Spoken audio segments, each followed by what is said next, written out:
What is good, everyone? Welcome back to the Exhaust Notes podcast. We are here to celebrate Todd's life accomplishment. Danny Rick back in the driver's seat in Formula One. We might record back to back. Like, we might not stop recording now. I mean, this is such great news that like we're going to be so motivated to talk Formula One. I think this is a life-changing experience to see Danny Rick back in a Formula One car. But we'll get into that. What's good, guys? How you doing? Go ahead, Toddley. No, please. I want more. No, I was just going to say this. Adoration. Yeah, that's true. What we want to say is we here at the Exhaust Notes podcast, and as you can see by my username for this episode, I was clearly the biggest Danny Rick fan, not these two yahoos.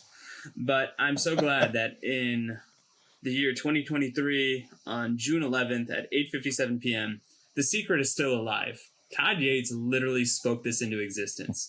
And here we've been complaining about some of our community members, hi Julie, for not jinxing Max Verstappen because he's going to win every race now and it's not even fun.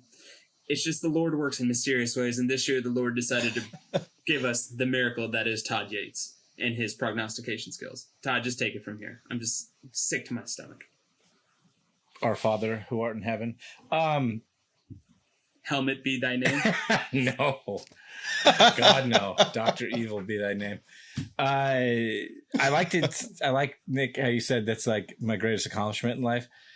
I thought it was. Hi, Coco. Yeah, I thought it was Hi, being Taco. married to a beautiful woman or like, having two beautiful children. But nope.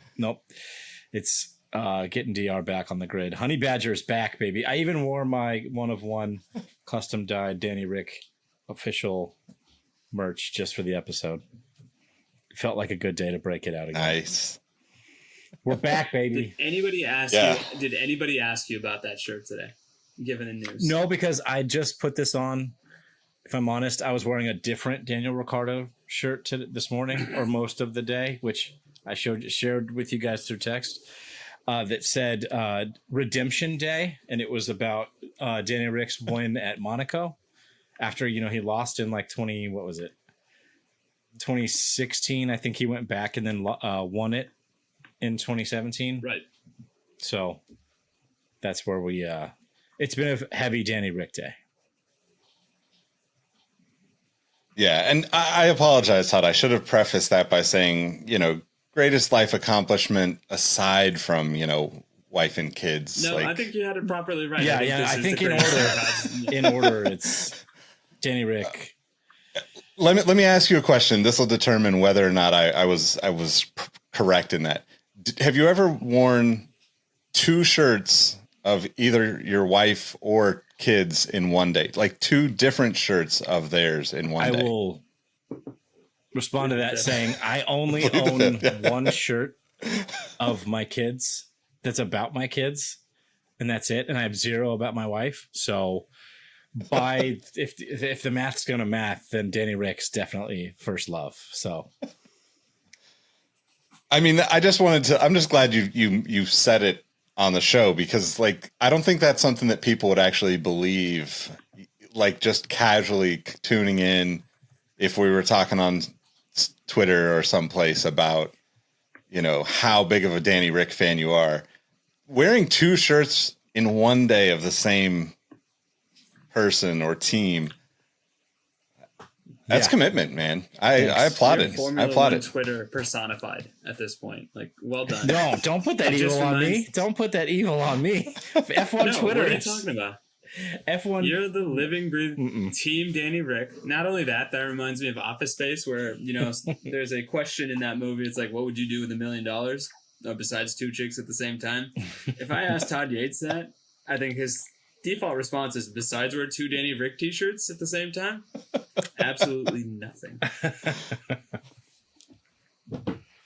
So this is fairly recent news, right? So Todd, I think you got to break it down for people that might actually get this information from us or need a little deeper update. Well, if you've been sleeping under a rock, it was announced this morning that Nick DeVries, as of, or I guess effective immediately, is no longer racing for Alpha Tauri, which is the junior slash sister team of Red Bull Racing, and with immediate effect, he's being replaced by one Daniel Joseph Ricciardo.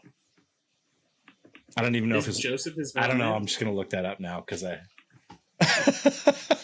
Daniel Ricciardo. Let him have it. Middle name. I hope it's Joseph. I just think it's crazy that we were all predicting. Of course it is. Of course it is. Amazing. Yep. Anyway, I think it's amazing that we are all predicting all these other drivers to be cut, and it's well, DeVries. let's talk about DeVries first, right? Not that he's shown any reason to not cut talk him. To us about DeVries and then just pig out on the dessert. No, this is like a good counterpoint to this. Is like, do you guys think DeVries deserved to get cut after 10 races? He didn't even make it to mid-season. He didn't make it to the summer break. Like, we know that the Red Bull carousel spins fast, and we can look at like Kvyat and Gasly and Albon and all of that, and Max coming into the sport, like, was all replacements, short-term replacements, I should say. But it's a kind of a bum deal for Nick DeVries. Even granted, his performances have been not up to snuff, but go. This is my thought. I think if there wasn't friction at the top team, at the Red Bull level, I think he gets more of an opportunity. I think, and I'm not the only person that said this, is I've consulted Todd's favorite portion of the internet, Formula One Twitter. This is more an indictment on how bad Sergio Perez has been. And I think this is a bit of a wake-up call to Sergio Perez saying, if you don't straighten up, there's a Danny Rick-sized hole in your car that we're more than likely going to fill. Because it's not going to be Yuki. They're not going to give it to the likes of Liam Lawson or the hundreds of others in their Red Bull program. This is them kicking the tires, if you will, on Danny Rick as a warning shot to Checo. And I don't think Checo is going to make it to next year as a Red Bull driver. The question will now be, who is his direct replacement? And I think this is where, as we were kind of preparing in the pregame meeting of this particular episode, this might be our unofficial silly season episode now, but that's what I'm thinking. I think if Checo was par for the course, if he was doing his best Valtteri Bottas, we don't see Nick DeVries get the yank this soon and this early. Because I didn't think he was that bad, and I also don't think Yuki's been beating the pants off him to justify such a quick hook. Yeah, I think I kind of agree. I think that the other reason that I think is really a serious consideration for Red Bull, which we'll get into in a little bit, but like McLaren is fast as hell right now. Like fast as hell on hards when everyone else is on mediums and softs. Like it says a lot. But I think that the thing about Red Bull, this is like the thing that makes you love and hate this sport, in my opinion. It's so cutthroat that these guys have to be so good to avoid being cut. But with a team like Red Bull, you have to be like second greatest in the world without any question, right? You can't be the greatest because then we have a problem because now Max has got competition. But like, if you can be the second greatest in the world, everything's A-okay, right? That's Red Bull last season. You know, Checo was flying, not much competition with Max, but got a couple of wins, whatever. And I think that's a really interesting approach. The other part of that with Red Bull and as you guys are both saying, like how it's just competitive at Red Bull, right? There's so many drivers. They've stacked the deck in their favor, so to speak. But we all know that Danny Rick, and this is nothing against Nick DeVries, but we all know that Danny Ricciardo is a better driver than most of the people on the grid. I don't know, maybe top 10, I think I can comfortably say he's a top 10 driver in Formula One right now. He might be a little rusty for a few weeks, a few races, whatever that looks like. But like, given how good the Red Bull car is, I wouldn't be surprised if he's right near the top by, 4 or 5 races from now.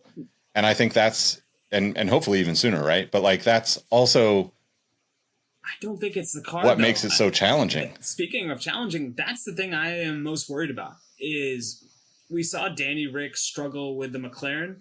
And I think last year's McLaren, is a better car than what the AlphaTauri car that he's about to get into is. So that's where I'm really interested to see it, because if he can pull this out in that car, then he not only deserves to be back on the grid, he should be some lower midfield team's first driver. But does he really want that? You know, like at the end of the day, a lower midfield team, even Aston is it's not going to be as rewarding and fulfilling for him as somebody who has raced at the top tier. You know, like he had, you know, arguably one of the better cars with McLaren, obviously one of the better cars with Red Bull. I think that I just don't see any of these guys who are truly like top level drivers feeling excited about being the first guy on a middle of the road team, right? They want to win, and it's kind of like Lando, right? Like Lando, you know, like Max has been saying it for a long time. If Lando had a competitive car, he'd be on the podium, and like now he has a competitive car, instantly podium finish, right? Like I think that that's a really tough thing to, like, going back to why I say this whole storyline and debacle and, you know, entertainment aspect of this sport is what makes it so great. Like Danny Rick can be in arguably the best car that's built right now, the Red Bull. If he's in, let's say, an Alpha and is constantly finishing 7th, 8th place in the races as the number one guy and has whomever as his number two, does he really feel like, does it feel rewarding? Probably not, because like all these guys have to be so competitive that if they're not first, they're last, you know, Ricky Bobby, baby. That's just like, I feel like that's like how they have to approach it, because if they let off at all in terms of their determination and their just sheer competitiveness, they're going to end up, you know, falling off and, you know, driving NASCAR or something, you know. I mean, Hey, but NASCAR Streets of Chicago looked really cool. That was, I have to say, a spectacle and a farce at the same time. I hope they do it again. I don't know. There's rumor mills that might not happen because it was such a shit show from the rain. But back to the issue at hand. I think the biggest question, so going back to my initial question, did Nick deserve to get canceled? I say yes. Because in a car that's the second slowest, maybe the slowest on the grid, Yuki's been in the points twice, outperforming that car big time. And granted, it's based on setups in the weekend and how the car is developing with the track and yada, yada, yada. There's a million variables. But Yuki's been in the points twice. The closest Nick got was 12th. Their average differential in finishing position is 4 places. So across 10 races, Nick was on average 4 places lower than Yuki, with the biggest gap being 10 and the smallest gap being negative, because he technically beat him twice, but it was 2 races where Yuki had bad luck and or mechanical yada yada. But going further to the Daniel Ricciardo thing, this, I think it's also like on some level scary, because if he comes in and Yuki wipes the floor with him, what does Red Bull do? They're not going to keep Danny Rick at AlphaTauri. Danny Rick is banking his career on the fact that he can come in, handily beat Yuki in a terrible car, and then hopefully open up his options to either that Red Bull seat, which Checo, you know, God knows what's going on with him right now, or prove to another team that he is up to snuff for that, right? The thing that I think has changed in recent history is that he's admitted that he will drive for one of those lower teams, because like Haas and Alpha and what was the other kind of lower midfield team that he was talking to? It wasn't Williams, was it? No, it wasn't. Oh, maybe it was Williams, I think. he was just flat out not interested in last year. So I like Ro was saying, or Nick, you were saying that you don't think he's going to come in and be like, I want to drive for Alpha and finish at best, P7 a couple times in a season. I think he's kind of realized where he is in life, his age, etc., and just wants to like race on like Terry for Alpha does now, or by the way, I don't think Terry's long for this world either. Like, I think that dude is checked out, but we can get on that whenever we go to the silly season. The thing I agree with both of you on is, for the most part, this is I would say, win-win situation for Danny Rick, but if he manages to fumble the bag and lose to Yuki, that's it. Like, I don't know how you can come back from that. And I also do worry that if he can't even do that in this hypothetical situation, his standing crumbles even further than those stints in Renault and McLaren. Yeah, that's kind of an interesting thought. I think I have like kind of a out of left field thought too, as you were asking about DeVries and if he deserved to get cut. Like, of course, no is my answer to everybody, because it's like, hey, give him enough time in a good car. All these guys are really incredible drivers. But except for Lance Stroll. They signed even Lance Stroll, man. Make you dance. But like I think that it's interesting because they announced a DeVries signing before they picked up Danny Rick as a backup driver, right? So if Red Bull's given that choice again, or maybe they even knew when they signed Danny Rick that hey, he's going to end up taking this AlphaTauri car. We're going to give DeVries a shot, but it's, he's not there yet. Like, DeVries is one of those guys that I think has plenty of life in him to like, bounce around a couple teams until he finds like the sweet spot. I think unfortunately, like the like as a 28-year-old rookie. I mean, he's got the pedigree. Maybe not like long term, right? But like, let's say, if he, like, I'd say like 3 seasons, right? He's not going to stick around with AlphaTauri. He's going to get a seat, let's say at, Alfa Romeo or Williams or whatever that looks like. Or, who knows? 2 seasons from now, we might have another team or 2. Like, there's all these variables, right? I'm not saying like people are going to be like, yeah, give him 7-8 years, but like, I think he'll probably have 2 or 3 seasons still to like be in and out of cars. I'm not confident that he's going to, blow people away and like, win a championship or anything, but stranger things have happened. But I think that Red Bull actually probably took all this into consideration. They planned for Danny Rick to be a part of this, like, and move into the AlphaTauri, seat. I think that Danny Rick, yes, he's leaning more towards embracing where he's at in life, but like, he's not going to want to be. He's just not going to want to be at Red Bull. Like, I just don't see a situation, even if he gets into the Red Bull seat, let's say Checo leaves at the end of the season, Danny Rick goes into the Red Bull second seat behind Max. It's going to be the same situation he's been in before, where it's frustrating because he's not getting all the attention. And I think, like, and I know this might sound like a broken record for those of you who've listened to the podcast for a long time.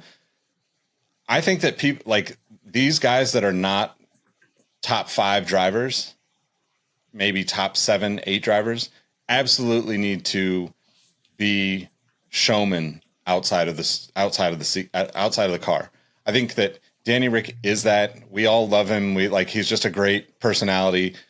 I think that he's one of those people that could sign with Haas, and I've already said this, but like he would be incredible. Him and Gunther could go back and forth. Like, it would be so entertaining that, like, at that point, who cares if you're winning? Yes, of course you always want to win, but if you're selling enough merchandise to, hit your bonus and make that extra money and keep the team afloat, like, that's what it's all about, right? Like, to me, I think that's where Danny Rick is going to land, somewhere where they really embrace his personality and like kind of change the way people think about the marketing aspect of racing in Formula One, because we've already seen like how crazy it could be with McLaren. Not even like, I would say a moderately competitive car, right? Top, 3 team, top 4 team, whatever. And Danny Rick is like all over the place. It's super entertaining. Like seeing him do donuts in a NASCAR in Austin. Like it's like, all these things that people will have memories about off of the racetrack are what make him so great, in my opinion. There's so many guys that are on the track now that don't have that type of personality or don't have the opportunity to showcase it. Like you have to be so driven and so diehard, like we've seen it with all these guys. We talk about it regularly. Lewis, being like just super uber competitive, like nonstop. And then like once he gets to the point of success, it's like, wow, you can kind of let off and like be more human. And same thing with Seb. And like all of that kind of stuff to me is why he doesn't fit at Red Bull. Like Red Bull's not, he'll be great with Yuki. They already have a relationship. We've already seen Yuki, so many like, that's what I'm calling him. Fun moments between the two of them. But like, Red Bull is super competitive. Max is not, like a prankster of any kind. And Christian Horner is not a prankster of any kind.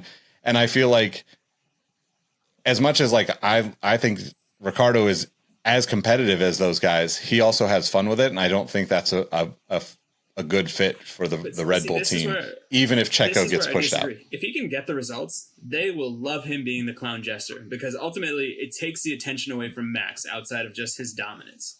If he struggles the same way that Checo has been struggling, then you're right. They're going to want to get rid of him even quicker than they did De Vries. So this is truly a make or break moment for his legacy. I'm not going to say for his career because everything he's done in terms of his previous has established that he's an upper echelon driver. He's probably, I guess this would be a topic for another day, but is he the greatest driver never to win a world championship? No. There's been a bunch, but we can delve into that. That's what the offseason's for. That's a great episode though. Yeah, we should definitely do that one. But at the same time, it's one of those things where you also mentioned, Nick, the fact that he's maturing now. I think he's fine with it if he's truly come to that self-awareness moment of, if I can push Max, if I can get the occasional podium more so than Checo has been in recent memory, I've lived a good life. The only thing I worry about is for the 12 viewers that actually watched his stream for the 3 races. Like, are they going to replace him with Nick De Vries? Because that would be hilarious. Yeah, we didn't actually get to talk about that. So I was actually in New York and got to watch the Will Arnett, Danny Ricciardo coverage, and I actually thought it was pretty good. Like it started out really slow. It was a little rough. They both were super nervous, but by the time it got rolling, it was actually really entertaining. I personally, I can't really watch Formula One without having, like the Sky Sports. Yeah, like even when I watch on F1 TV, like it just bothers me when I end up on the American feed or whatever the global feed, whatever the other feeds are, where you've got to go to the global feed to get Sky Sports, right? But yeah, that's an interesting one, right? Like there is nobody else in the sport, in my opinion, that could sit in that seat and be as entertaining as Danny Rick could be as a commentator, right? I would love to see Seb be more involved, publicly, but he's still not going to be as funny as Danny Rick was. There is somebody, but it would be the complete opposite end of the humor spectrum, and that's one Kimi Räikkönen. And I do think that him just mean mugging the shit out of whatever Will Arnett serves his way would be hilarious in a different way. But I do like this concept of Manning cast in terms of having 2 professionals, because I do think, and you guys can correct me if I'm wrong, the Seb Vettel and the Kimi Räikkönen of it all seems like a really good match in terms of commentators, because I think if there's one person that could tease anything out of Kimi, it would be Seb. But what do you guys think?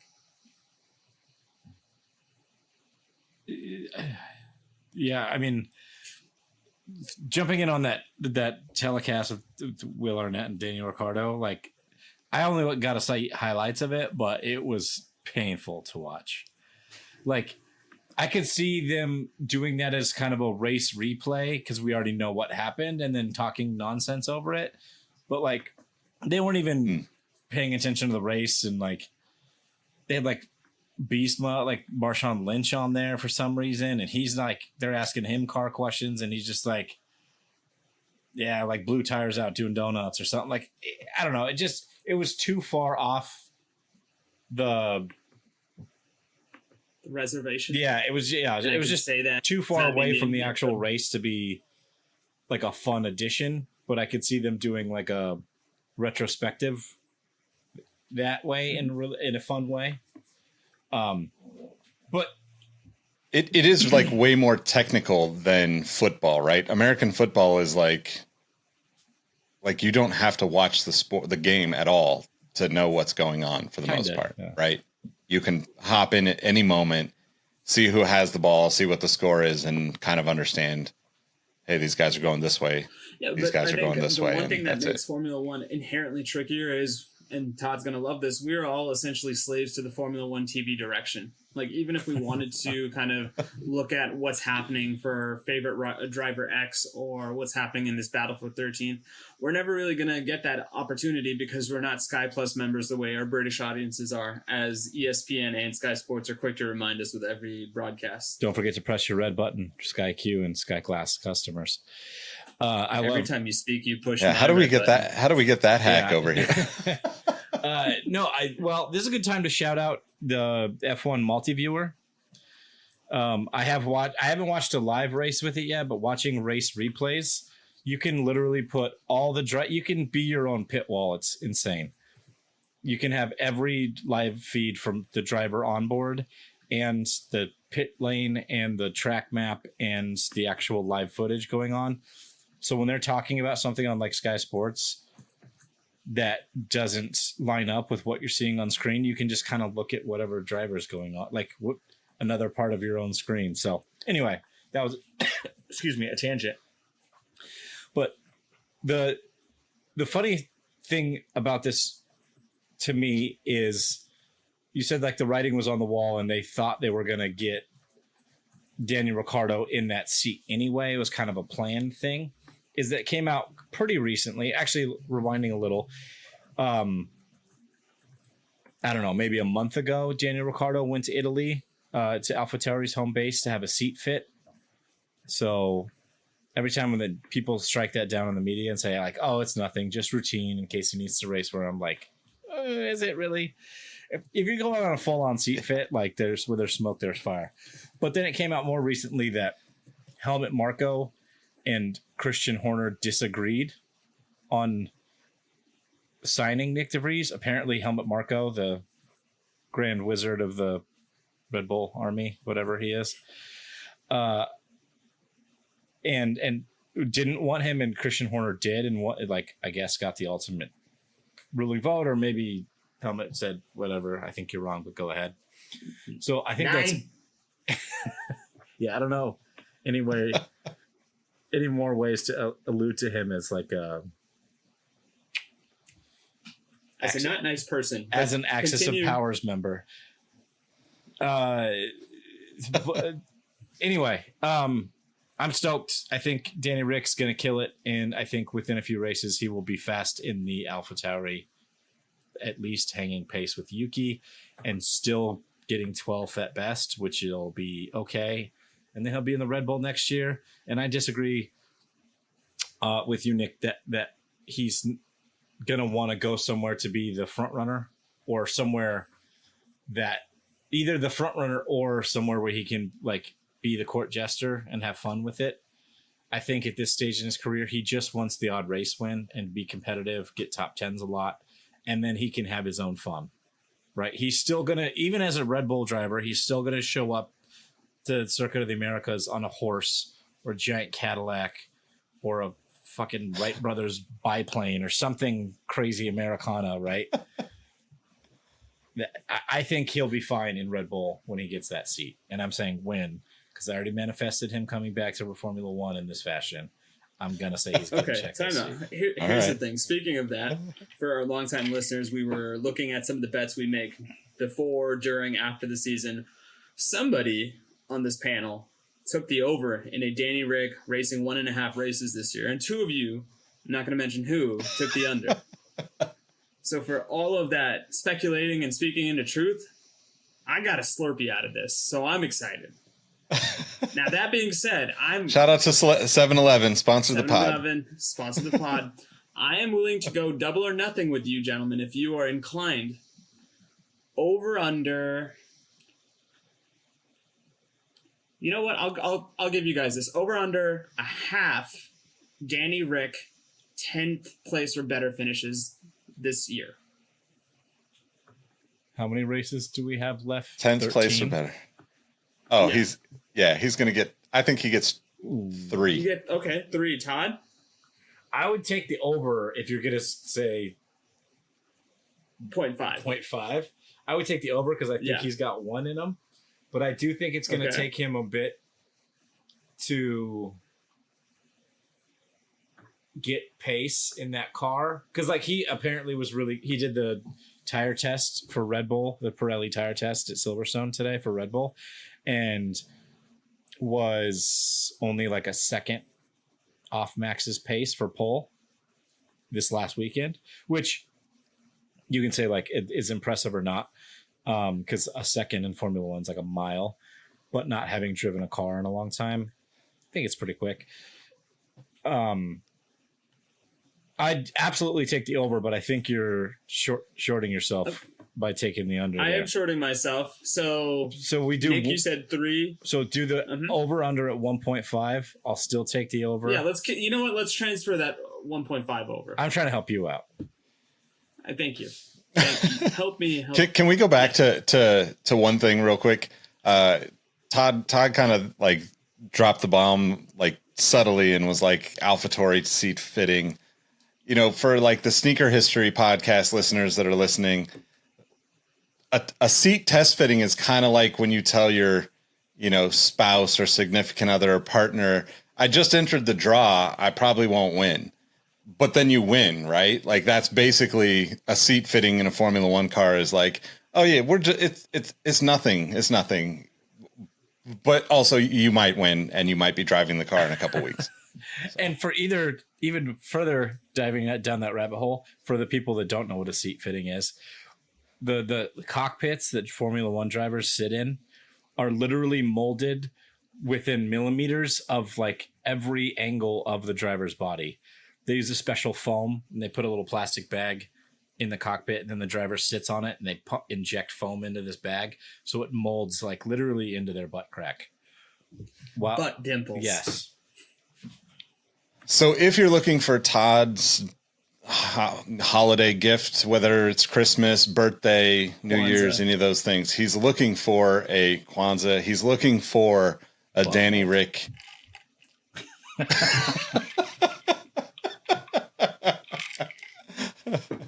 Yes. No.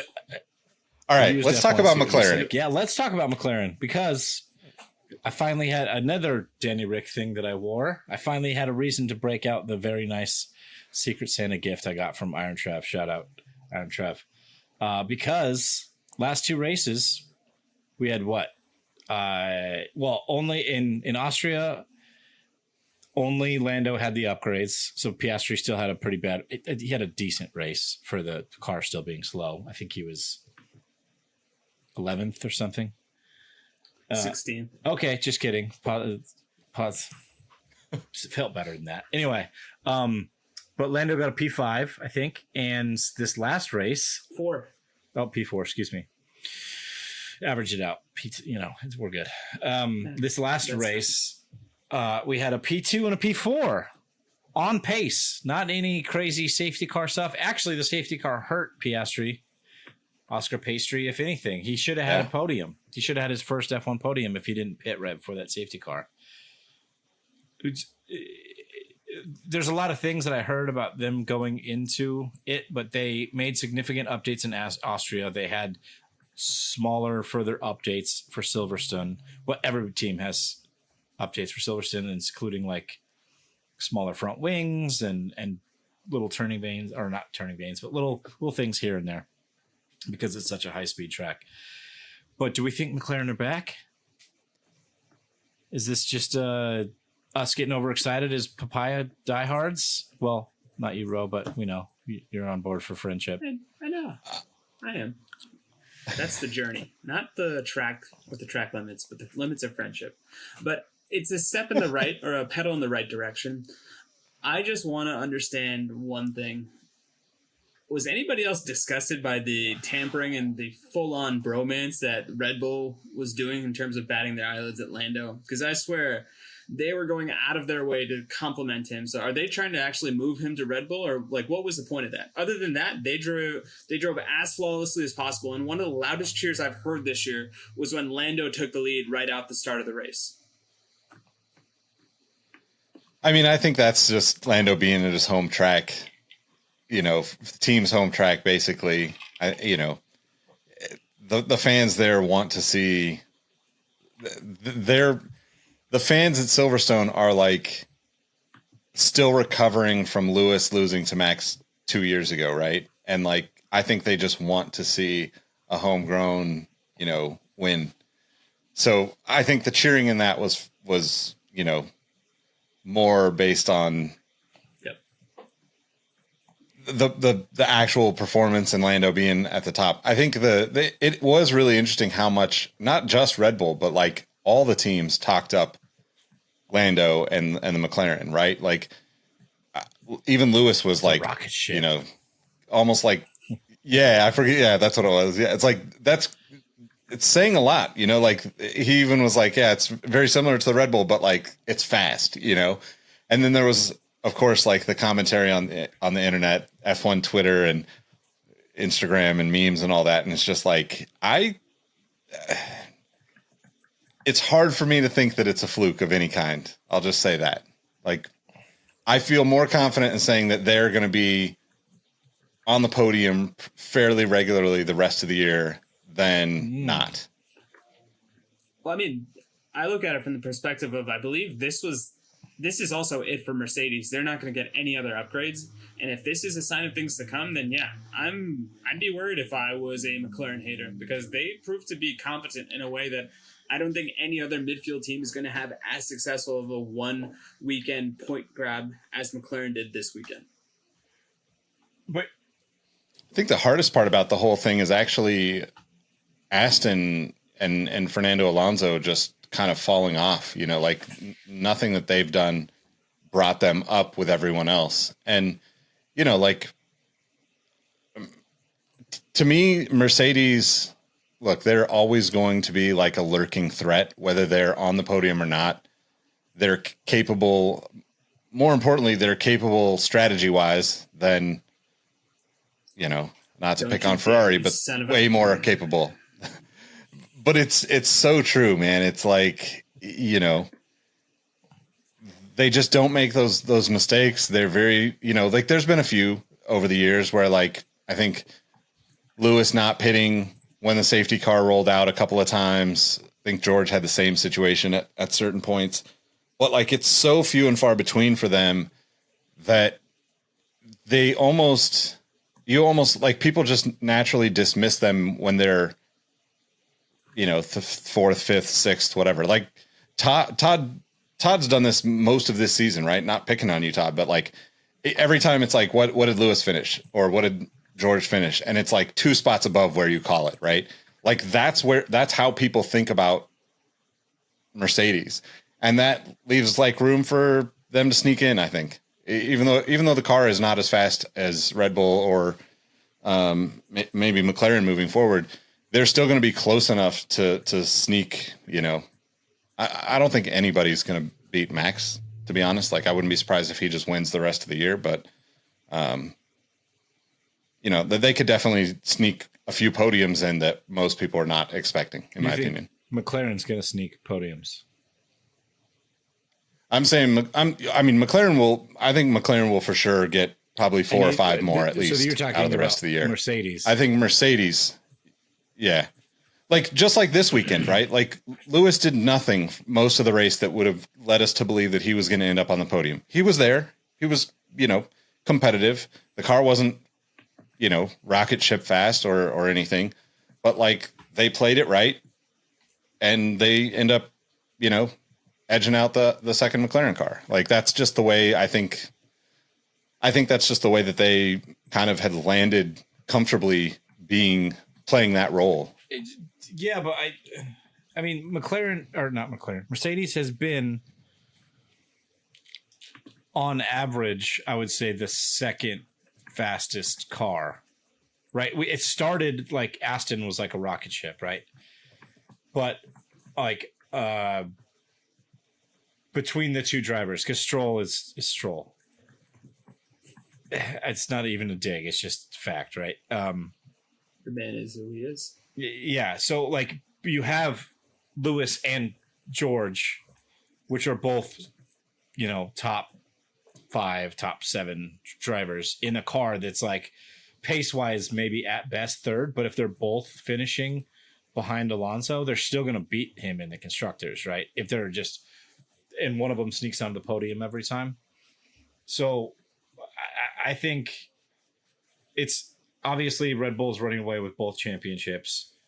Between that, or secondarily to that, Mercedes has P2 pretty much locked up, especially if Aston's taking a step back in pace. I think you're overachieving or overestimating McLaren at this stage. I think the track suited them this weekend. The fact that it was like misty and cloudy, because that apparently the McLaren car just mechanically heats up its tires pretty quick and then overcooks its tires on a hot track. So it heated up the tires in the cold conditions really well. So had the pace, but because it was cooler, it wasn't overcooking the tires necessarily. So I think we had kind of the jury's still out on if this pace is real. It's definitely a significant step forward. I mean, in one weekend, they went from, what was it, like P7 in the championship to P5. They're now in front of Alpine and looking like they're going to easily beat Alpine for that. I'm more curious if this pace is real. Can they catch Ferrari? Because Ferrari is... Bring it on. Just let's have the Ferrari clown corner. I talked about this in the pre-show, and I think it was before you got here, Nick. We were talking about, like, we always make jokes about Ferrari's ineptitude as like as race strategy or their pit crew. But honestly, like, one of their biggest downfalls, and you can fact check me on this, but I believe 4 of the 6 Ferrari powered cars in the last 2 races have blown up. That's not great odds. Ooh. Like, yeah. What? So Haas and Williams. Yeah. 1 Alpha and actually, I thought it was 1 Haas Williams? twice, another Haas, and check me on DNFs. I see you Googling. So away. from a DNF perspective, for Austria, the only DNF we had was Nico Hülkenberg. For Silverstone, we had Kevin Magnussen and Esteban Ocon. So yeah, we've had 1 DNF from a Haas driver in each of the last 2 races. I think everybody else finished the race, so I'm not sure where the other ones come in for. It's just one of those things that I know we as a society love a good meme. The burning image in my mind from this race, if you had to ask me to distill it to one screenshot, it would be that dialogue between Max and his race control team, basically saying, hey, what are Ferrari doing? Oh, they're pitting? All right, we'll keep them going then. That's Ferrari. That's who they are. Yeah. It's as simple as that. Yeah. I mean, it's also crazy to think that Leclerc has 2 or 3 podiums, right? Sainz hasn't podiumed at all, and Sainz has more points than Leclerc. Because he's been more consistent. Also, he was on... Well, yeah, because they just, like... In Austria, I know he finished behind Leclerc for various reasons. But, like, Sainz was the best driver on the track, bar Max, in Austria. He was all over all over overtakes, crazy overtakes. He had amazing wheel-to-wheel battles with, like, Lando, with Checo. Just, he was amazing. And I am doubling down on... If somebody leaves Ferrari, it's going to be Leclerc, not Sainz. Oh, when we get to this silly season, I've got thoughts about this, but I'm happy you've joined Team Carlos when it comes to Ferrari driving allegiances. I mean, I feel like that's the perfect segue. We just jump right in.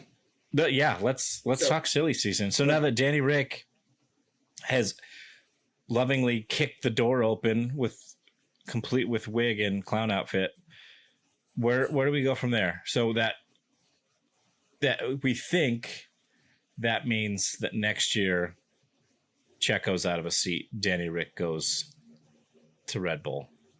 What does that set off? This is how I propose we do this segment. I think each of us kind of read out our fan fiction. And I think, like you said, Todd, walk us through how Checo is no longer on the grid. Like, fill in any seats and show your work, so to speak. Okay, before you do that, I got one question for you, Todd. This is going back a little bit. I was looking at it before we started recording.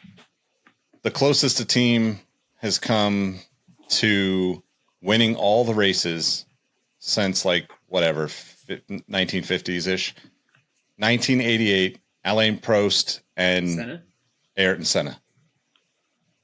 If Red Bull continues this dominance, one, do they win every race? And two, can you actually talk about Max and Checo in the way that people talk about that McLaren team?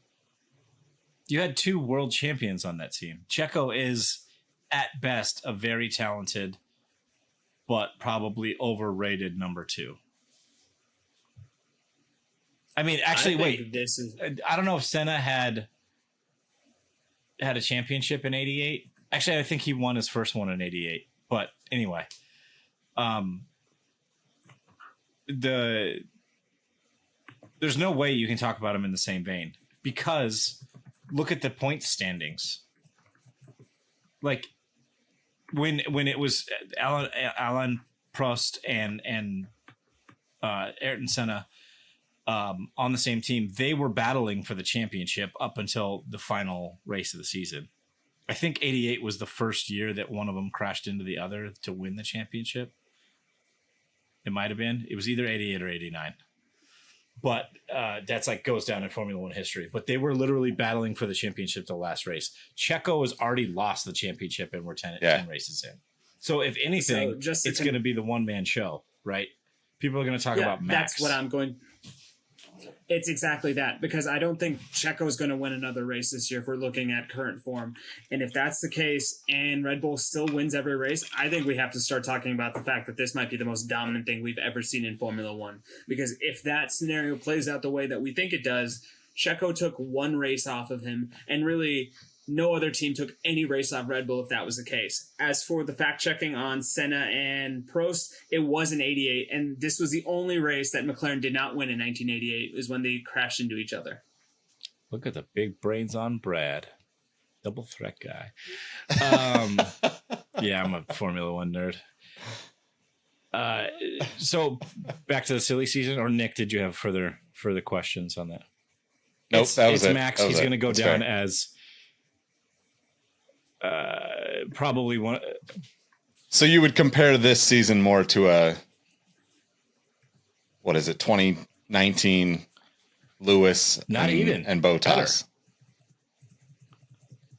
He's going to win the championship by a mile. Better in terms of dominance. Yeah, in terms of Max dominating. He had a handful of wins and was usually P2, right? Yeah. If it was only if like Lewis had an off day. That's why I think like this is going to put Max in the annals, I think the word is, of history. That is. It feels like you're saying anal. Let's be real. This is going to put him in the halls of history as probably the most dominant season of all time, even beating 2019 Lewis or whatever 2006 Schumacher, or like, I don't know, pick a dominant season from a driver. 94 Hill, like craziness. 72-10 Chicago Bulls. 73-9 Gold. No, that's not it. 70. It's crazy. But as far as silly season goes, I want to jump to what you were talking about earlier, Ro, because this is probably way down the chain in silly season. but I think good old Terry could be on the hot seat. He's getting super outperformed. Oh, he's gone. I think he's done. Anyway, go on. I'll fantasy book mine later, but I'm in agreement with you. Yeah, no, I want to hear your thoughts on it because, like, you brought it up earlier, and I for such an established driver, like, what is going on?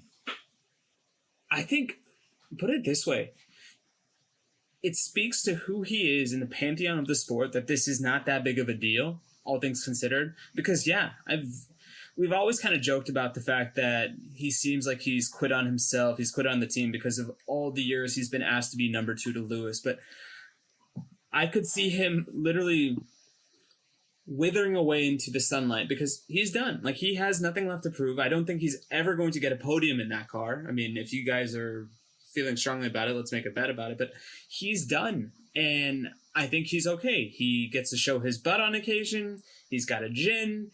He likes to bike with his very attractive girlfriend. Like, that man's living his best life. And we talked about this a little bit with Danny Rick, where it's like, okay, you get this certain maturity when you get older where you're just like, you know what? I just want to enjoy what I have. Let him enjoy what he has. Let him be the greatest crossover star to NASCAR because his hair is already ready for it. And I think so is his body and his mind. And I think he would live under a certain anonymity that he would not be granted anywhere else in the world if he makes that move over. But that's truly the most fantasy of bookings. But I think he's gone. But anyway, go on, Todd. I think the mustache screams NASCAR too, so. Terry Bottas is going to be a reality the same way that Todd wished Danny Rick into Formula One again. Could you imagine Terry with just a big old mutton chops and a handlebar mustache in NASCAR? Like, he's weird. Can you imagine him being... I mean, he's... Go ahead. No, I was just saying, like, you're right. It seems like all of his interests lie outside of Formula One now, and he's slightly checked out. Even in, like, post-race interviews, he's just like, got a bit unlucky, and he's very Finnish about it now. When before he still had, like, kind of a sparkle in his eye, he doesn't feel like that anymore. Isn't it funny how different we think of him responding after races that way compared to like the way Kimi Räikkönen would be like so dismissive to reporters after races? Always like that. Like 2008 Kimi was that. Yeah. Yeah, but Terry's the nice man version of Kimi, where it's that apathy, it's that disinterest. He's still going to answer you and address you like a human. But anyway, talk to us about how Checo is off the seat and like walk us through your plan, and then we'll discuss, and then we'll let Nick and I also go. Like, so imagine this scenario. Daniel Ricciardo comes in and wipes the floor with Tsunoda. He gets several P10, P9, P8, maybe a P7 in there somewhere, right? Several points finishes and consistently beats him. Checo has missed. Let's remind that this is the fastest car, the biggest margin probably in recent Formula One history. Maybe the 2020 Lewis Mercedes was like just as fast, but Bottas was right there. Checo has missed Q3 in the last 5 races. In the by a mile fastest car on the grid. What the hell is going on with him? Like, he had a win in Monaco, and he won the first or second race of the season. And other than that, second race. Yep, he won. What was it? Jeddah. Okay. He is underperforming more than Nick DeVries is underperforming right now. I understand why they wouldn't kick Checo now, because getting Danny Rick up to speed would potentially, if Max has a couple of DNFs for mechanical or whatever, and Aston has a 1-2, yeah, right. Ferrari has a couple of 1-2s, gets them closer in the standings. Crazy things happen, whatever.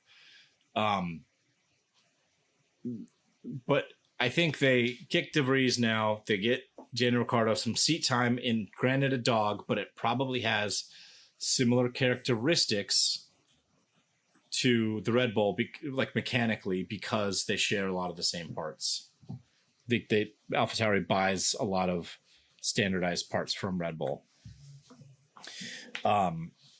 So it has similar maybe braking characteristics or the things that bothered Danny Rick about the McLaren. Get him some seat time in there. Checo continues to underperform, which he's on track for, and probably even under more pressure now that they've got DR back in the grid. I don't think it's going to go well from here. It's definitely operates like a mid 2000s Ferrari chamber of fear with Dr. Evil and Christian Horner in there. So they've got all the right things to make a successful team. And then they slide Danny Rick in next year. I don't see at this point, other than Checo getting P2 basically 80% of the time for the rest of the season, why they wouldn't just be like, thanks for the memories. You're on your way. So then the hard question is, Checo's out of Formula One at that point? Like, who does he just become? Valtteri Bottas? What, he's 30, 33, 34? He's got to be somewhere in that range, right? He's a little younger, but most teams are going to invest in a younger driver. I think he would be a great seat to fill for for an Alpha. The last year before the Audi official takeover. By the way, Checo is 33. Oh, he is. Okay. So he's all in the same range. Yeah. I think Valtteri's 33, Danny's 34. They're all in that same vein. But I could see him landing in a midfield team like that, or like even a Williams trying to mentor Alex up even further. See, okay. This is where I think our plans diverge a little bit. So this is my thought. I agree with you. I don't think Checo is long for the Red Bull. I think starting next year, he is going to be out of that Red Bull driving system. Danny Rick is going to take his spot on Red Bull's second seat. Now, for me, with Bottas also leaving, I agree with you. I think Checo is going to move into that seat. I think you give Guan 1 or 2 more years, depending on when the Audi contract hits. But everything I've read, that's Carlos Sainz's seat to lose. So now in my scenario, I've got a Alfa Romeo /Sauber /Audi team of Checo and Sainz. And then I think you move Tsunoda to Williams because Alex Albon's going to take that Ferrari seat. Holy hell. But why? So let me continue your train of thought here, but ask a question. You think that Sainz would leave Ferrari being the better performing driver generally, right? Maybe not as high as peaks and lows valleys, but more consistent, I should say. You think he would leave the Ferrari seat, which still for some reason holds like a magical place in every F1 fan's heart because of the longest running team and most successful team. And it's a question of who's the driver that he would be paired with staying in Ferrari. For all of his struggles, for all of his inconsistency, Charles Leclerc can do no wrong. So Carlos Sainz, in my mind, is never going to be the face of Ferrari, the same way Leclerc is right now. The narrative is not as clean. And I think for all of his success, Carlos Sainz is probably the most decorated journeyman of this generation of driver. Would that be fair to say? Yeah, I think so. And to the point that you also made about why would he leave, if he goes to Audi /Sauber, I think he can be that face of that car. I don't think there is anybody else that, in my mind, is a viable free agent that could hold the same credibility in new fans' eyes if Carlos Sainz becomes driver 1 for that team, especially if you've flanked him with Checo Perez. The thing with Albon to me is he's warranted his drive as a top 6. He's warranted his reputation as a top 6 adjacent driver the way that he's been pulling results out of this Williams. He's not going to go back to Red Bull because that's where Danny Rick is residing in my hypothetical scenario. I think Ferrari makes the most sense for him.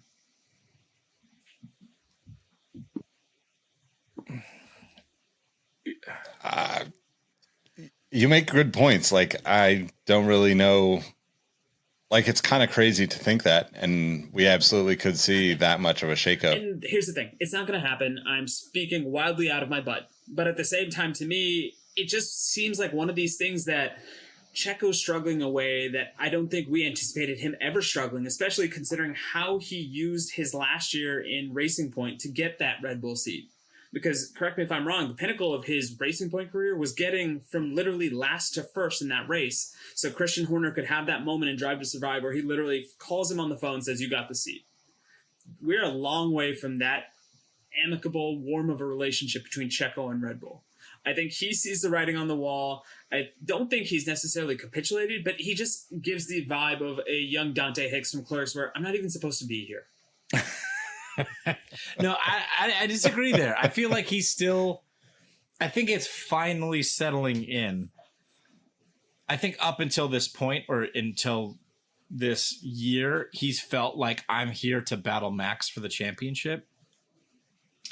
And now I feel like he's finally like coming to the realization is like, there's nothing that I can do to beat Max. Even if I'm outperforming Max, it's Max's team, but I'm also not going to touch Max's pace right now. And it's just everything, that chamber of fear, like I mentioned, is getting to his head. He needs that. Like the reason he was so successful and so well loved in Racing Point, like he literally saved the team from bankruptcy, and everybody on that team like felt like they owed him their livelihood because he was their savior. I think I can see like your vision happening, but not this year because Audi's not there yet and Honda's not there yet, which I think leads me to another segue. Please go for it. Yuki, I've shot my wad. I think Honda's really going to press hard at Aston to get Yuki a role there somehow. And I think 2 more years of Lance being Lance, finally Lawrence is going to release the reins a little bit and say like, okay, the team run the team. Mike Crack, who do you want your drivers to be? We gave Lance how many seasons has he been in Formula One now?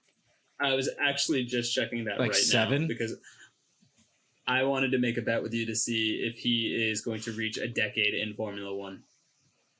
Like it's Yeah, I think it is. I think it's like 8 or 9, 7. isn't it? I'll look it up. You guys keep going. His Okay. first year in Formula One was 2017. I'll put him at 6, 7. Yeah, 7 years. 7. Yeah. Man, my brain's working today. But I think Yuki is the prodigal son of Honda, and Honda making that partnership and like really diving in again. This feels a little bit different for some reason. I don't think they're going to be a flash in the pan, engine constructor again. And not that they were necessarily last time, but it was just really weird timing for them to pull out at their peak. That's what she said. But I think Yuki's going to end up at Aston somehow in 2026. I mean, the thing about Yuki is that we don't take into consideration is that he's still stupid young. What, 23, 22? No, I think he's 21. Like I think he was 20 when he came on the grid. Yeah. Yeah, he's super young, but right? Super young. So yeah, to your point, like that, I'm with you. Like I think Honda's going to push for him to be, a part of whatever team that they really, end up fielding, right? Whatever that looks like. And I think Absolutely. I think he is really outperforming that car this year with 2 P10s, whatever it was I said. He's got 2 P10s this year in this basically the slowest or second slowest car on the grid and it wasn't really in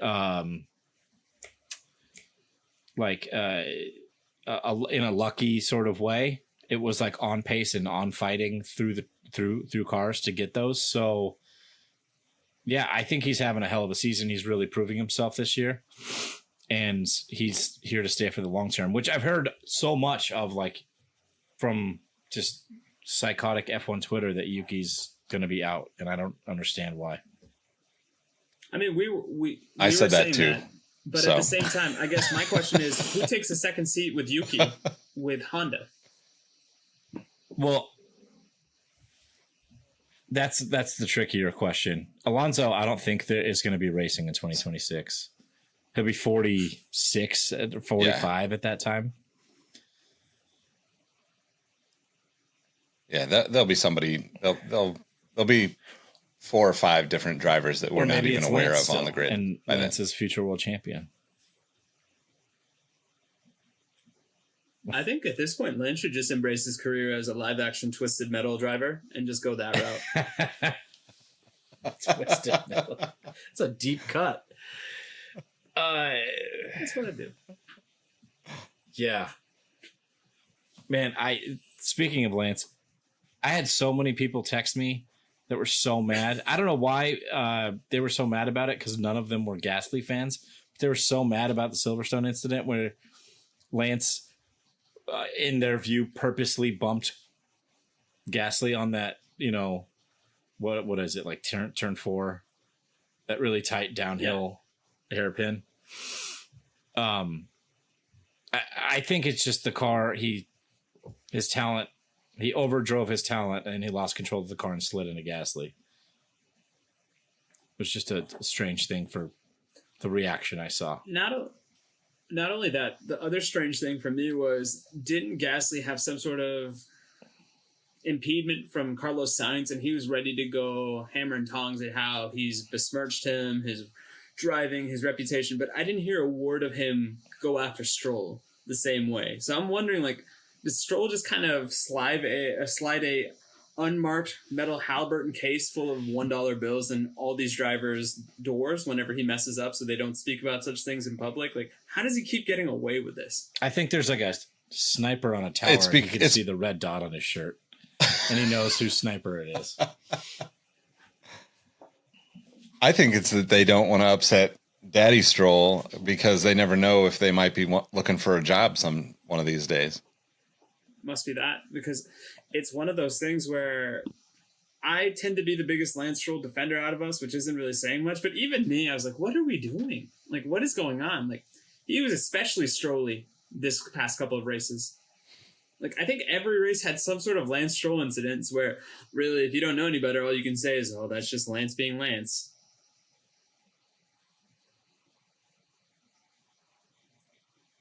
Yeah, I mean, I don't. That's such like the hardest thing about Formula One is these situations where, your dad owns the team. Like, how does anybody ever,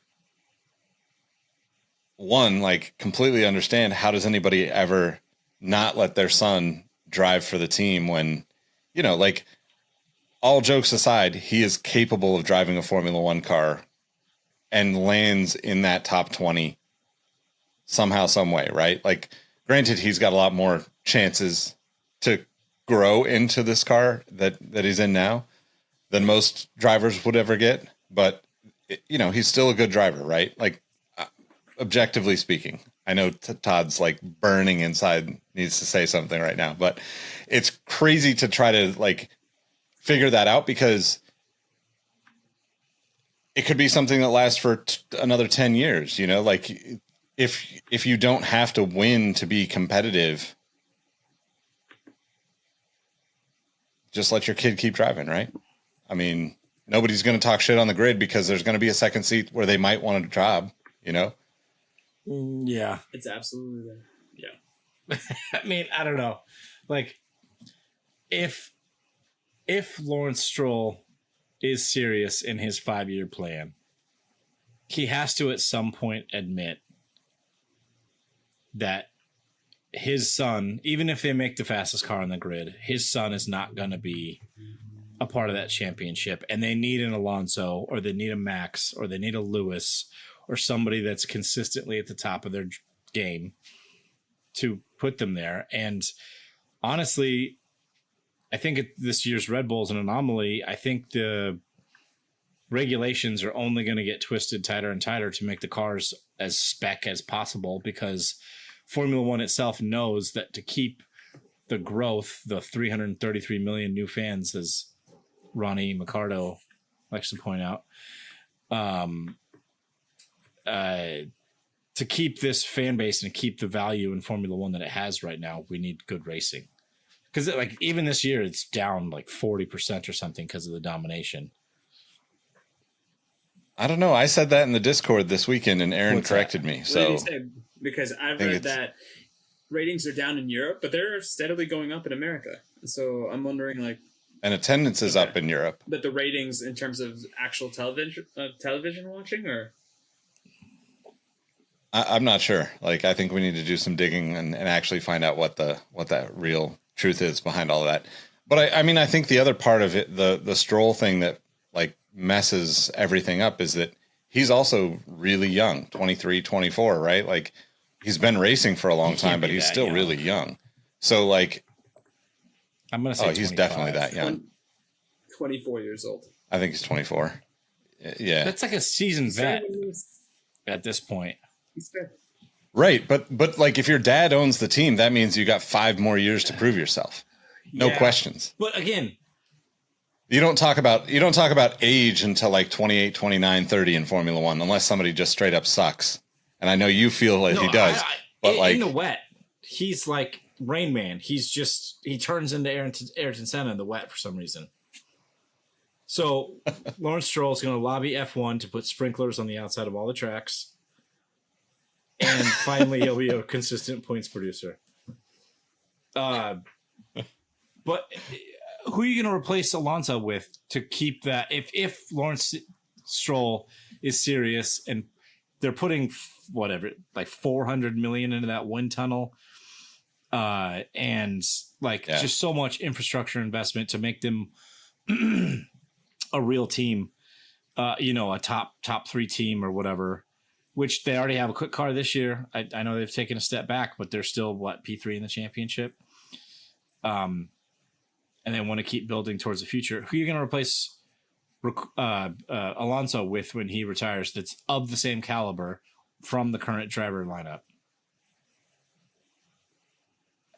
I mean, I don't see Alonso retiring anytime soon. I think you get a couple more years out of him. I don't know if he makes it to 26 and Honda's return, but like the thing is like his situation with Aston Martin and with Stroll in particular is perfect, right?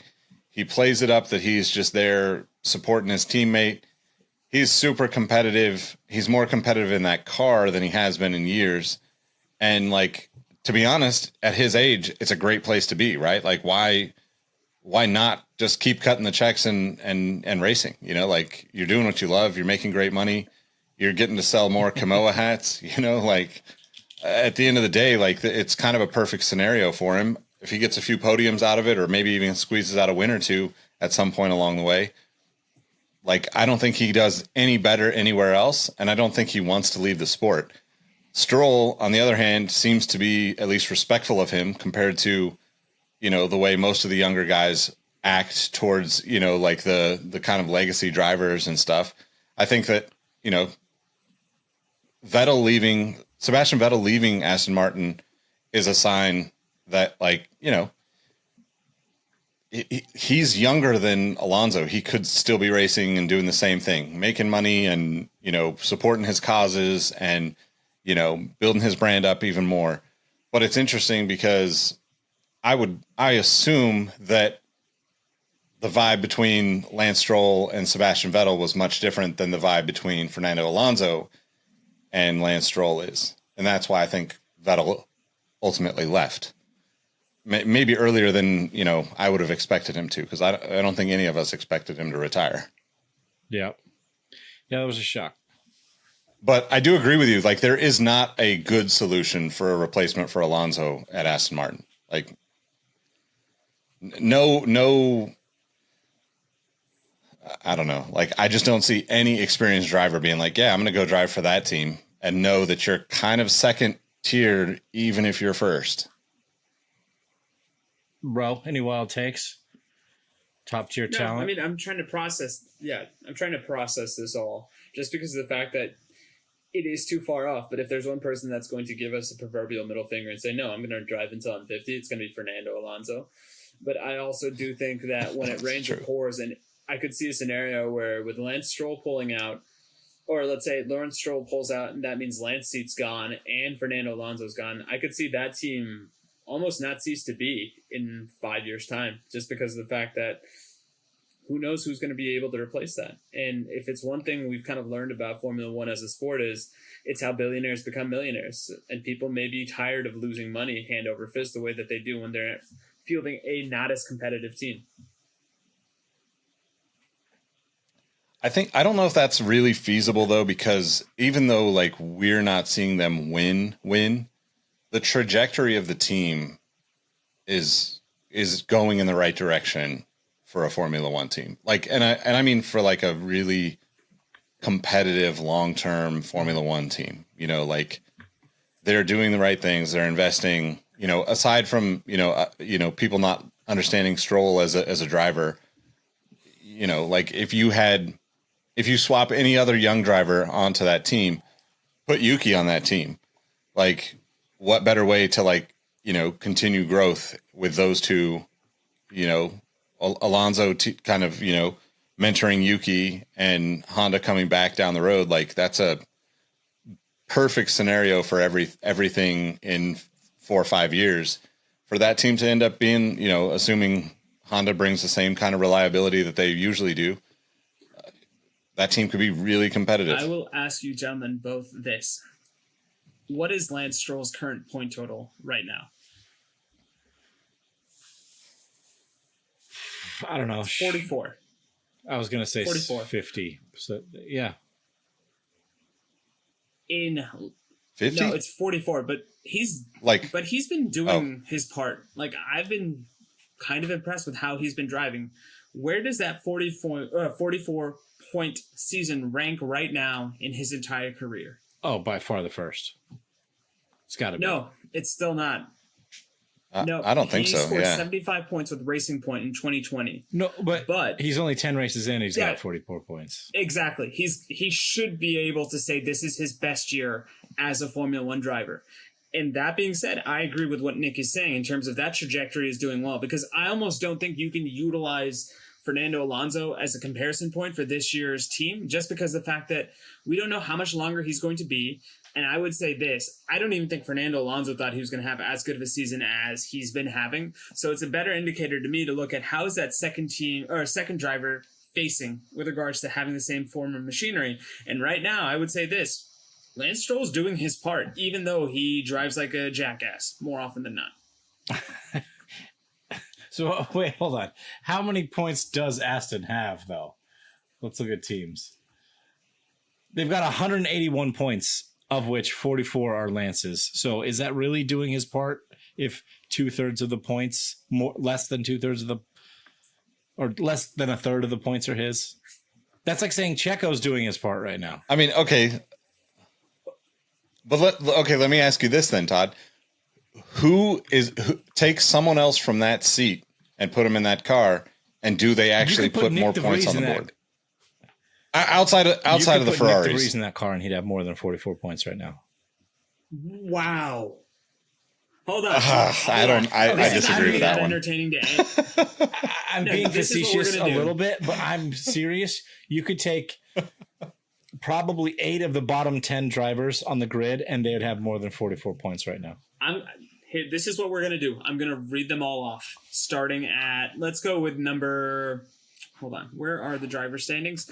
La-di-da-di-da. I'm going to glamp for time because I don't know what to do. Still glamping, still going for it. I got it. There's the page I'm waiting for. Okay, let's start off at, ironically, Lance Stroll is number 8. Okay, we're just going to look at everybody below Lance Stroll because everybody ahead of Lance Stroll is part of Red Bull, Aston Martin, or Mercedes. So number 9, Lando Norris. Do we think he would score more points in that Aston Martin second seat? He'd be 10 points off of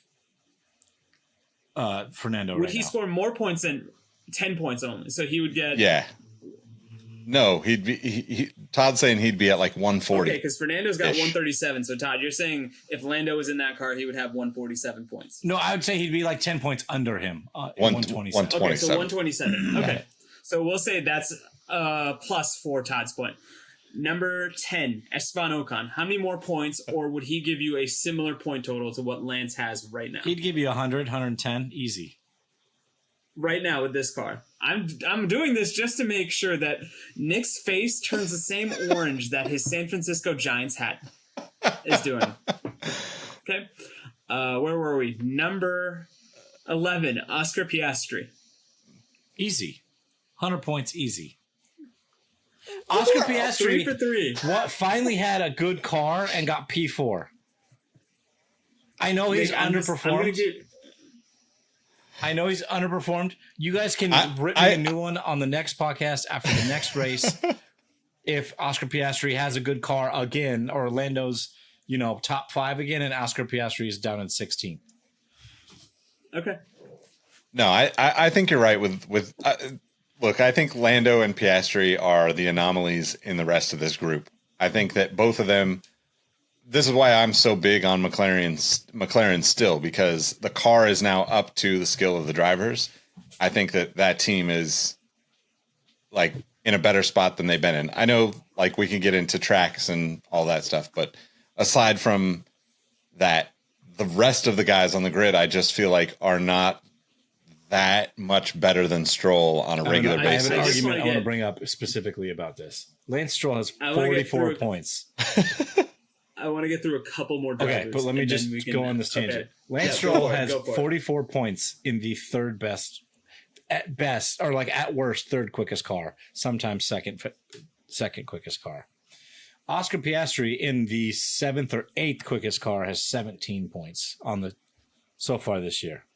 He's got almost half of Lance Stroll's points in a times a million worse car. Okay, continue. Is the Aston Martin really consistently the third best car out there? Race, yes. Okay. I just want to get through a couple more, and then we can continue this conversation. Would Pierre Gasly score more points than Lance Stroll in this car? Yeah. I mean, he's good for at least 90-plus points, the odd race off, Yep. Okay, 2 more, and I just want to establish. Why does the Alpine suck that bad then? It's the mechanics of the car, I would think, more than anything. I just want to establish what the Mendoza line is for young Todd Yates. Alex Albon. How many more points would Alex Albon have if he was in the Lance Stroll spot? I would actually rate him higher than most. I would put him below Lando, above Oscar, Pierre, and Ocon. Okay, so you have him buck 20, essentially buck in 25, place. Something like that. Buck 25, my man says with confidence, and that's what we love on the Exhaust Notes podcast. Okay. Here's the Mendoza line. My nephew turned 10 this weekend, drove his first kart at the track up at Laguna Seca MotoGP. How many points would he have above Stroll if he was in an F1 car? First time ever driving a car. He did actually do really well, to the point where the guys that were running the karting track were like, yeah, just let him keep driving if he wants to keep going, which was nice. I would say you're 120.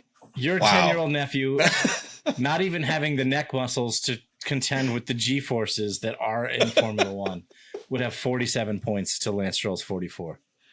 Now, this is such a this has turned into just a weird Lance bashing episode. But I'm over here defending the poor guy. And I guarantee the minute that this comes out and Trev's done listening to it, he's going to be all in my DMs cursing my name. I'm sorry. I have nothing against Canada. That's okay. I don't even have anything against Lance Stroll. It's just that he's 7 years deep and he's still making mistakes of a rookie, like running into people on accident, out driving his car, out driving his talent, yada, yada, yada. I already said all that shit. But like, I would think even checked out Terry could have more points in the Aston right now than Lance Stroll, just because of a consistency basis. Lance Stroll has some high peaks, particularly when it's wet. When it's dry, I don't know where his head goes. He just doesn't do well in traffic in a race. His overtakes aren't great. His awareness, his pace, like the EA ratings we were talking about, they're not awesome. I'll finish with that. You guys wanted to know. you guys wanted to know who would take that spot alongside Lance Stroll if Fernando ever left before him. If that isn't a spot tailor-made for a checked-out Terry Bottas, I don't know who else is going to take that spot. Like, that would be the definition of keep getting those checks, my man. Maybe that's what the next move is for Lawrence Stroll's master plan. He signs a double world champion to hype up Lance, get all the coaching tips he can get from him. And then he signs somebody that's checked out like Terry that doesn't mind really not giving a shit and finishing behind Lance every race to make Lance look better. This is essentially the Lawrence Stroll cycle of hiring a second driver to compete and complete his son. Every other driver is a teaching type, the way Checo Perez might have taught him how to race. And then the second driver is somebody that's just like, hey, I want to get one more year worth of Formula One paychecks. Your Seb Vettels, your Valtteri Bottas. Hell, I wouldn't be surprised if he somehow got Kimi out of retirement, because that would be fantastic. I would love to be at the press conference where somebody asks Kimi what is his favorite thing about Lance Stroll as a driver. He's Canadian. That would be it. I mean, I don't think the team changes at all. I think they run the same drivers next year, probably the year after that. It's going to give us plenty of heated discussion and debate, to have Lance Stroll in the seat. So I'm here for it. Trev, come back on the show and we can have more of this debate in person. That way, Speaking of Trev, can we have our trade episode? I've already got my trade for young Todd Yates because by a process of elimination, I picked up Danny Rick in our draft. Oh, nice. We'll use that as a segue to talk about our fantasy league, and then we'll get out of here because, my goodness, it's fun to talk to you guys, but we always run long. I'm super not prepped for that. I apologize. I didn't bring any. I got you. No worries. I've been filling it out over the course of the thing. So at least for our Exhaust Notes 2023 fantasy draft propriety fantasy system that we've built exclusively. So in last place, it's me with 340 points. In second to last place, we have Nick with 387 points. And third place, Todd with 399 points. In second place, Trevor with 431. So as long as he has his second place, he won't be as angry with you about your Lance Stroll thoughts. And then in first place, Aaron, just riding that max train with 480 points. Yeah, I think that's going to be the differentiator this time. Yep. All right, I am ready to talk the official F1 Fantasy League. For the British Grand Prix, we had P3. We had a three-way tie for P2. So we'll go with P5, but really P3, full send. In a three-way tie for P2 was myself, the Trav Pete, and Terry Bottas, which I believe is... who's Terry Bottas? Was that you, Ro? Or was that... No, I was the fighting Ocons. Oh, that might be Drew in the Discord. And then P1 was Toto Squad. The overall standings for the league. In P3, we have the Trav Pete. In P2, we have Terry Bottas. And in P1, still with a slim lead, which is shrinking every race, myself. I'm pulling for you. What can I do? Can I crash into Trav Pete's car or I hope Terry so. Bottas's car? Because Mr. Game the System Trav Pete wins every Discord fantasy league, needs some sort of extra weight in his car or whatever you want to call it.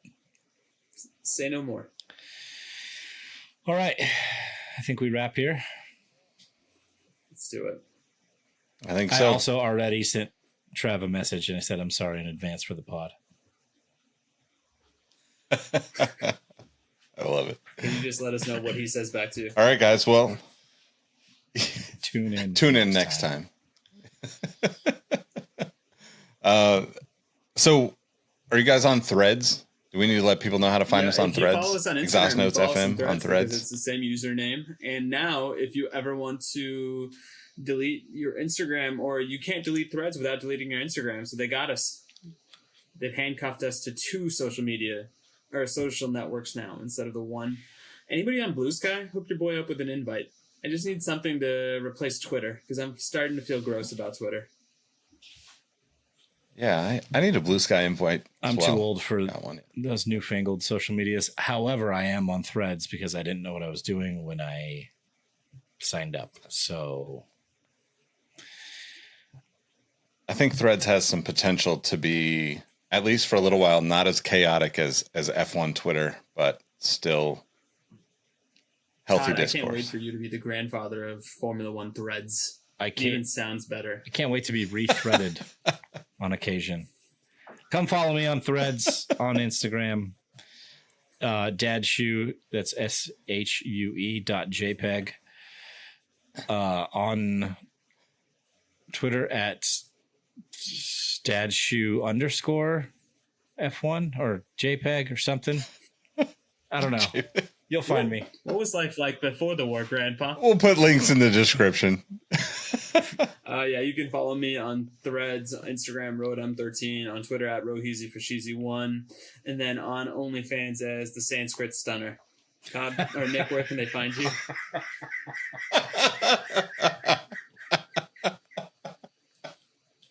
Oh man, amazing. You can find me at Nick Ingvall on all the platforms.